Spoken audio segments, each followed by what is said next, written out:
Hello दोस्तों, आज मैं भीमा कोरेगांव की दिलचस्प कहानी पर गौर कर रहा हूं और साथ ही मैं आपको यह भी बताऊंगा कि भीमा कोरेगांव पर बन रही मूवी कौन सी है। तो जुड़े रहिए हमारे साथ, अंत तक इतिहास की एक रोलर कोस्टर सवारी के लिए तैयार हो जाइए। यह कहानी है भारत के महाराष्ट्र के भीमा कोरेगांव के छोटे से गांव में एक लड़ाई हुई जो इतिहास में उत्पीड़न के खिलाफ प्रतिरोध के प्रतीक के रूप में दर्ज की गई।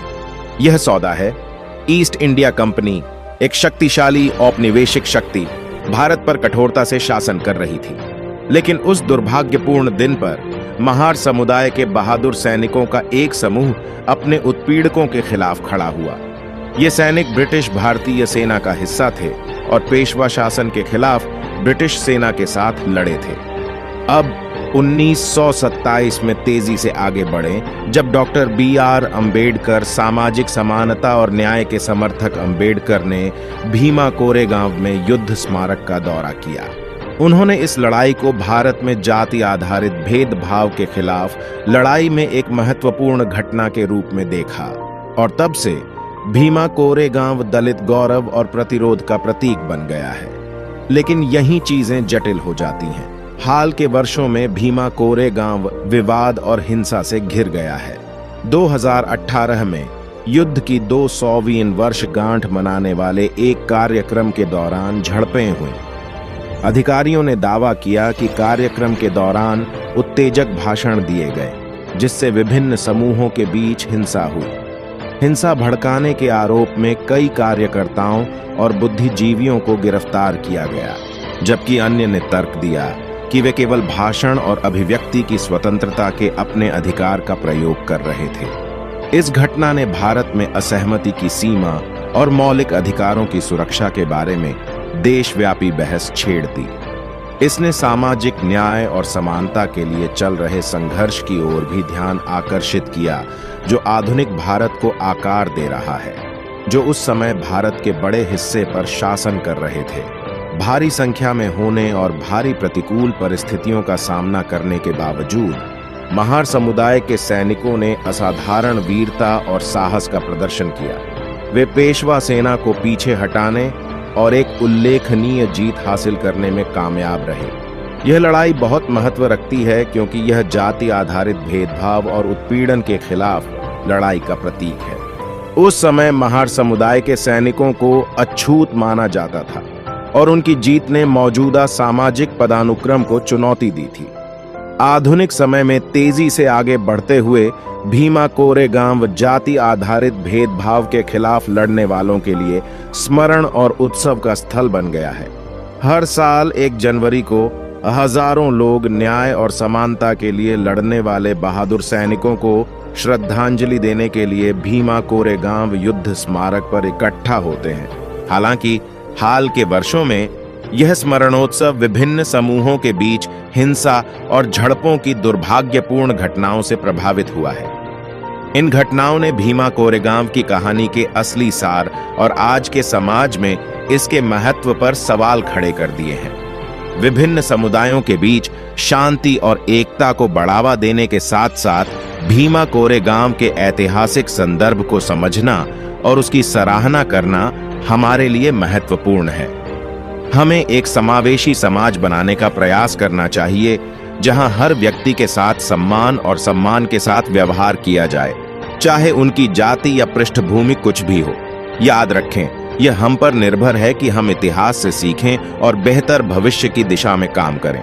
अधिक आकर्षक सामग्री के लिए लाइक, शेयर और सब्सक्राइब करना न भूलें। बने रहिए और मैं आपसे अगले वीडियो में मिलूंगा। कब आ रही है भीमा कोरेगांव पर बनी एक बड़ी फिल्म? आखिर कौन सा वह युद्ध था जिस पर बन रही है? यह फिल्म कौन कौन होगा? इसमें एक्टर कैसे एक फिल्म ने मचा दिया है? भारत में सनसनी, सब जानेंगे। आज के वीडियो में स्वागत है। दी क्रांतिकार्य पर 500 साल पहले 1 जनवरी 1818 को एक युद्ध हुआ, जहां पे शवा सेना महाराष्ट्र के भीमा कोरेगांव में अंग्रेजों से हार गई दावा किया जाता है। ईस्ट इंडिया कंपनी को महान रेजिमेंट के सैनिकों की बहादुरी की वजह से एक ऐसी जीत हासिल हुई जिसने इतिहास रच दिया। जिस जगह पर यह युद्ध हुआ, यानी जहां पेशवा पर महारों यानी अनुसूचित जातियों की जीत हुई, वहां पर एक स्मारक बन गया। इसीलिए दलित समुदाय के लोग भीमा कोरेगांव में हर साल बड़ी संख्या में झुटकपूराम थे। पुणे के पास भीमा नदी के तट पर उस दिन जो कुछ हुआ वह जातिवाद के खिलाफ भी महासंग्राम था। इस लड़ाई में अछूत माने जाने वाले महाजाति के सैनिकों ने जातिवादी पेशवाई को हमेशा के लिए नेस्तनाबूद कर दिया।